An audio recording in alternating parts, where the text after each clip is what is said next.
Na jednom mjestu kažete da je jedan od osnovnih kriterijuma da pozorišna predstava kvalitetna ako nije dosadna. Dakle, to je takođe nešto što volim da citiram. Ali hajde da vidimo šta biste vi rekli, zašto vam je pozorište važno, šta je vama pozorište i zašto s tim? Pa ja sam jednom sam došao u Beograd za vrijeme ovoga zimskog raspusta, ali razlog je bio u Radivoj Korajs, čuli ste, jedan najbolji košarkaša. On je trebalo protiv francuske reprezentacije da da 2000 koš. Ako je bilo slobodno bacanje, bilo bi 2000, a ovo je 2001. Na Sajmištu je bilo tako. A brat mi je bio malo, drugi brat, malo je pomijeva, bio s kitara i imao je neko gostovanje kod Manježe kafane, blizu je tu Jugoslovensko-dramsku i sad ima ono sistemi, kad neko ima viška kartu, da neko mlađe, tako se dobio poklon kartu. I bio je on najviše naših najvećih pjesnika i mediteranaca, Jovan Hristić, jedan, ako ima otmenog Beograđana, on je. I Savonarola, njegovi prijatelji, to je jedna filozofska istorija, povijesna drama, nešto. I ja nisam imao neko pozorišno iskustvo, nije mi bilo u sluhu, ni scenografije i to, međutim, Ljaka Kostić, Vukov otac, divan, jedan glumac, Indijos, onako, lijep stas. On igrao Domenika, jednog ljekara, i kaže kako je lepo i lako umreti na latinskom, ali ja ne znam taj jezik.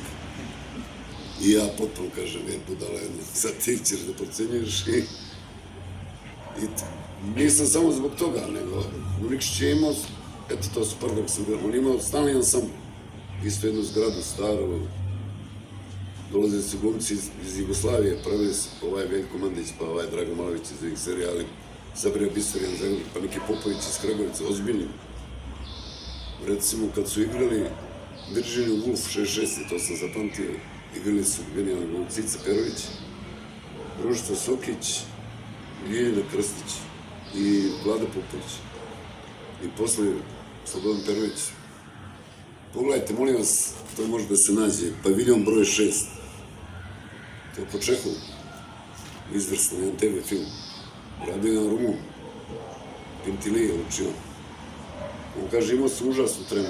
Osti se to u publici, jer ima ona kazališna tišina, a ima povrh.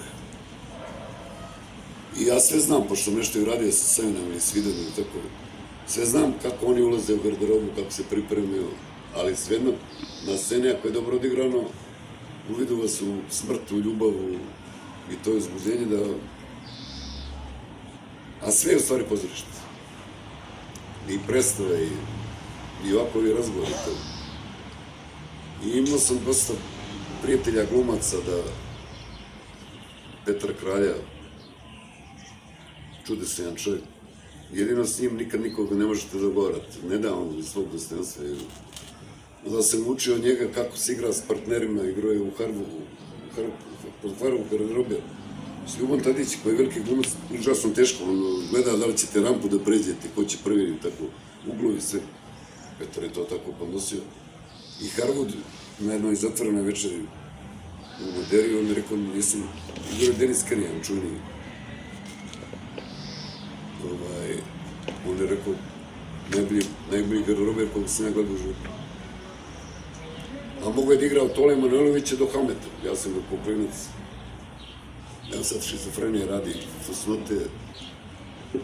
Ja pročitam u Nikšiću gimnaziji da neki, Denis Kerijan sam je igrac priprema Hamletom na Dubrovački letnjim igranjem.